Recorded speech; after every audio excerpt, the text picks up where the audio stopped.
The Hard Shoulder with Kieran Cuddihy with the MG hybrid and electric range on News Talk. You might have seen already today a video that's doing the rounds on social media. It's certainly up on the News Talk platforms, and it's of a mother in Cork confronting the Taoiseach Micheal Martin about her daughter's need for hip surgery, having waited literally years, well over a decade. That mother is Antoinette Burke, and she's the mother of Katie Byrne, who has cerebral palsy, amongst other needs, and she is with me now. Antoinette, it's good to talk to you. Good to talk to you again. It's many, many years since you and I spoke about this first down in Cork in your home.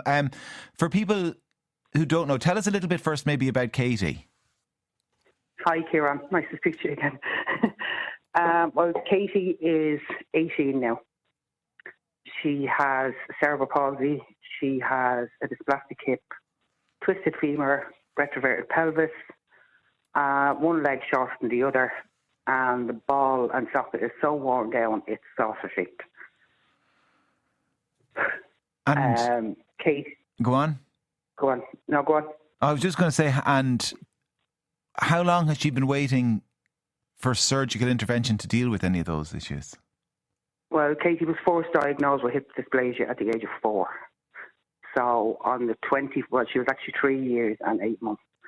On the 24th of September this year, she'd be 15 years waiting on surgery.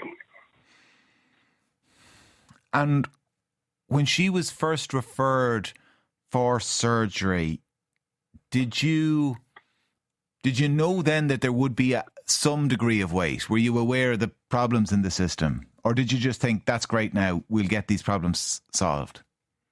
Well, when she was diagnosed at 3 years and eight months, it said she was to be kept on a close list for basically to keep an eye on her. And every letter after that is the same thing over and over and over again. And the last one that we got through Enable Ireland was the 27th of June 2022. And it says that she has some uncovering of the hip and she's undergone an arterogram and injections. And she's undergone a recent CT which demonstrates containment. But then the surgeon says, I need to look through these CT in more detail.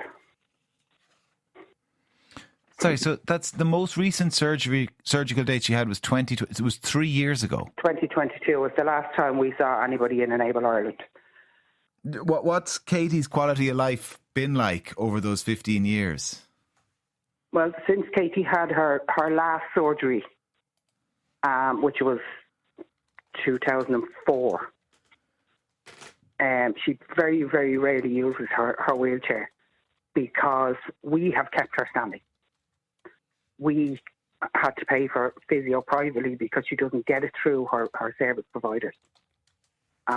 She goes to the gym 4 days a week to keep her strength up. And, apart from, her hip being the way it is, and her being in pain, she fights through it because she's the type of child that won't back down. She's like, no, I have to keep walking. So she's fighting tooth and nail to keep walking all the time.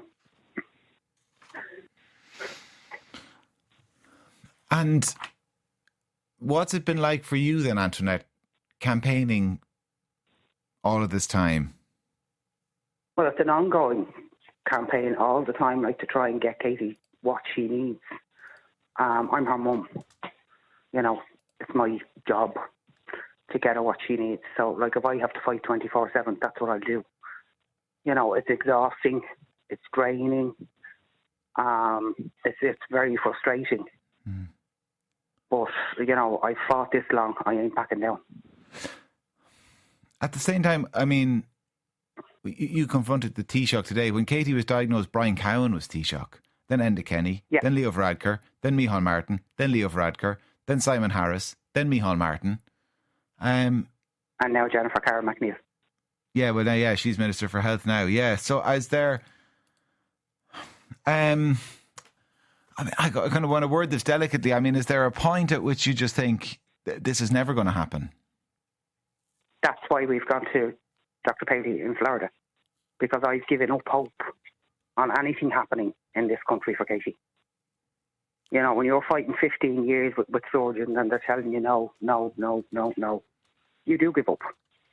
You know, but I won't give up on Katie. I'll give up on Ireland. But I will not give up on getting her what she needs and giving her the independence that she needs.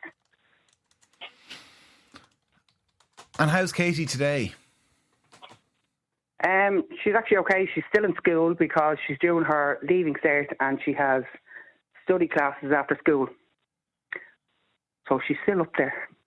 She should be home in the next 15 minutes or so. So like what she wants to do when she finishes school is she wants to actually be an occupational therapist, because she knows what it's like to have to fight to try and get everything that she needs. So she wants to try and change, you know, how children are helped. And obviously she'll understand, you know, when there's a parent there saying like, well, I need a wheelchair for my child, or they need new AFOs, or they need whatever. You know, she has that understanding, so she will have the empathy with those parents and she'll fight for them. And do you think, Antoinette, people, and I'm not just talking about politicians here, but the public in general appreciate, you know, when these stories are told, just how all-consuming this can be for families? Because again, one of the things I remember about being down in your house all those years ago was in the front porch there was all this equipment that kind of Katie had grown out of size-wise, that had been, you know, donated, stuff that helped with occupational therapy. Yeah, I remember it, all of that stuff piled up. And I just thought to myself, God, it was a great, in a way, example of a kind of a physical manifestation of how much this takes over. It actually was taking over your house. It does. Like, if you see my house at the moment, like, people have donated me clothes and stuff, and I actually have them up on Vinted and I'm selling them. My house is like a charity shop at the moment, with stuff that I have put up that obviously haven't been sold, and it just literally takes over my house. And then obviously I have Katie's equipment. She has her own equipment in her bedroom, her wheelchair, crutches, everything. It just takes over the whole house, like. And like, that's our life. Yeah. We just, you know, get on with it. There's a wheelchair in the way, we just move it out of the way, like. Yeah. Well, listen, if people want to know how they can help, because you know, these surgeries are not inexpensive. There's a GoFundMe, help Katie get hip surgery. If you go to GoFundMe.ie or just Google that with GoFundMe, you'll find the link to it. Help Katie get hip surgery, or Katie Byrne, GoFundMe will get you there as well, ultimately. Antoinette, thanks a million for talking to us, and good to talk to you again, and say hello to Katie for me. Yeah, Antoinette Burke there, who's the mother of... Thank you so much. No, thank you, Antoinette. And you would have seen that video online. The Hard Shoulder with Kieran